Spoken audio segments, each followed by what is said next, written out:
Salut la communauté foot, salut la communauté européenne et surtout salut à tous ceux qui sont concernés par ce huitième de finale.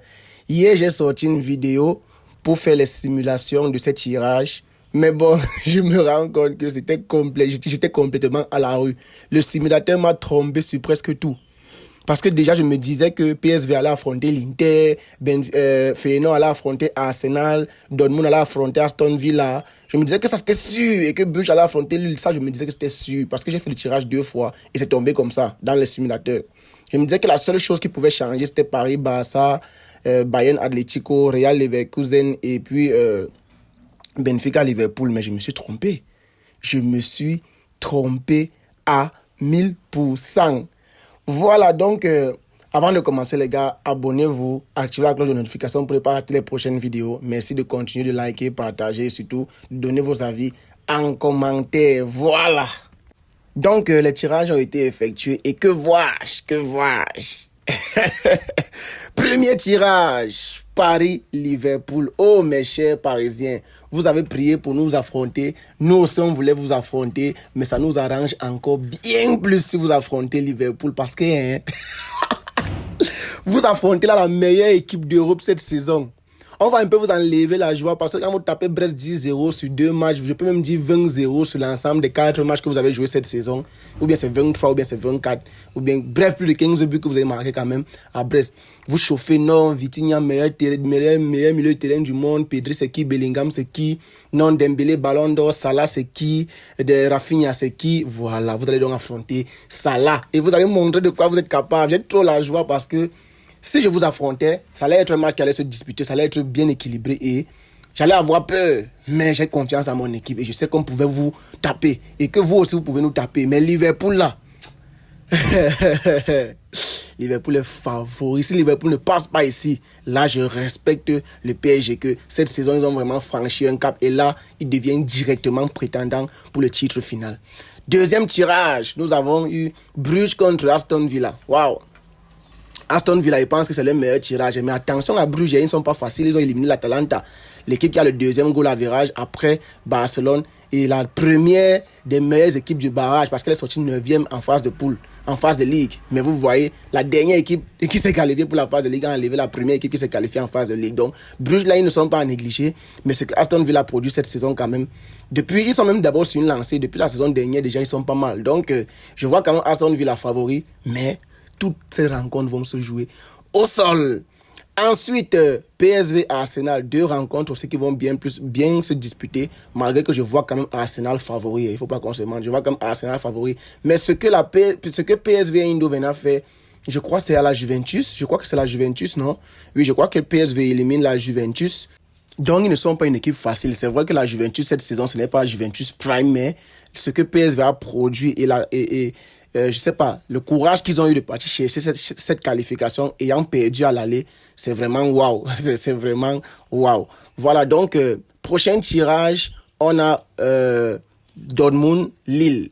Les Lillois, là, ce qu'ils produisent, les gars là se sont qualifiés dans le top 8 et ils ne sont pas du tout à négliger. Déjà que Dortmund en championnat c'est compliqué. Certes, en Coupe d'Europe, ils produisent quand même quelque chose et ils se sont qualifiés. Mais c'était contre, je crois, ils se sont qualifiés contre Sporting. Donc oui, ce n'est pas le Sporting d'Amorim et tout. C'est un Sporting qui a du mal à retrouver ses marques et tout. Et Dortmund les a quand même battus malgré que sur le match retour, en plus ils étaient à domicile au Borussia là-bas. Ils ont fait 0-0, donc ça se montre que le Borussia n'est pas venu forcer dans le jeu parce qu'ils étaient déjà qualifiés à 70% et plus même.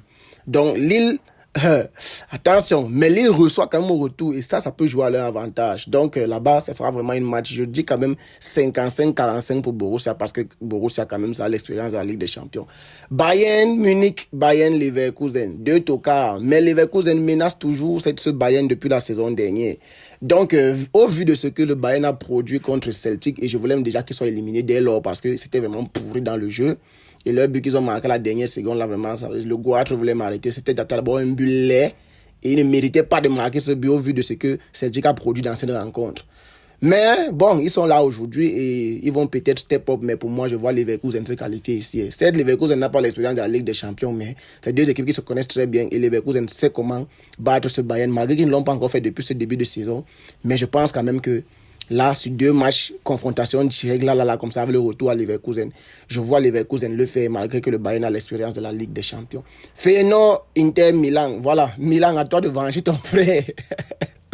À toi de venger ton frère. Non, Milan va le faire, Milan va le faire. Feyenoord s'est qualifié parce que l'AC a pris le carton rouge. Si l'AC Milan ne prend pas le carton rouge, je ne pense pas que le Feyenoord peut égaliser ce but. Donc, l'Inter Milan, c'est quand même costaud cette saison, malgré qu'en Série A, ils ont du mal à prendre la tête devant le Napoli.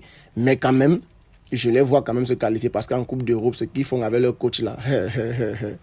Aïe, aïe, aïe, aïe, aïe, aïe. En tout cas, je vois l'Inter favori quand même. Voilà, donc maintenant, on va parler des gonzomos.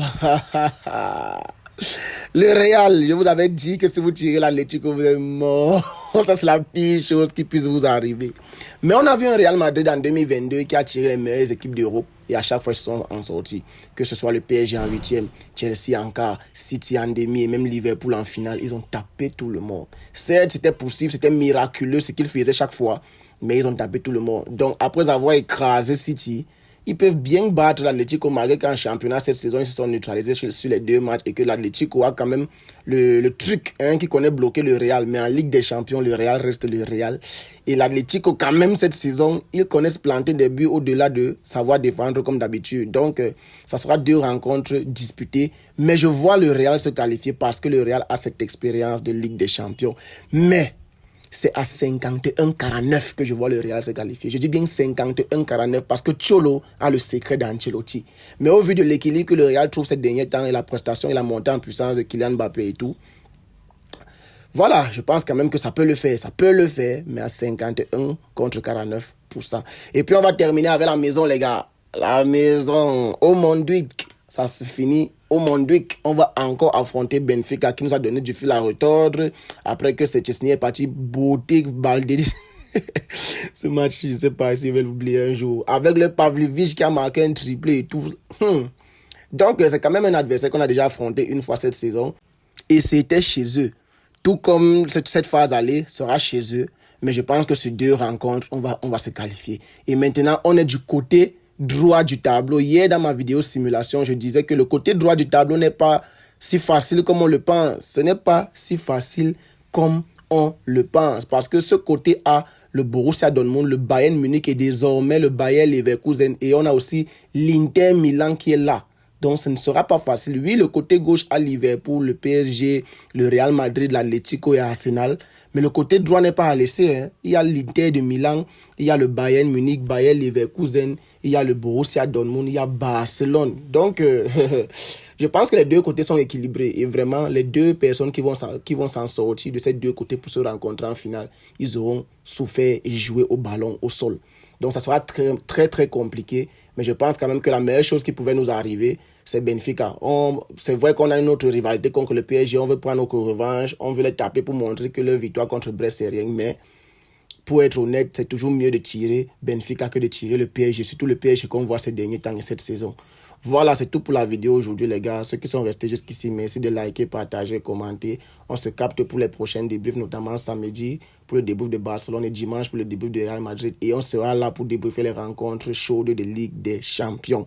Voilà, sur ce, on se capte très prochainement pour les prochaines vidéos. Et surtout, les gars, restez en santé. C'est très, très, très important. Peace.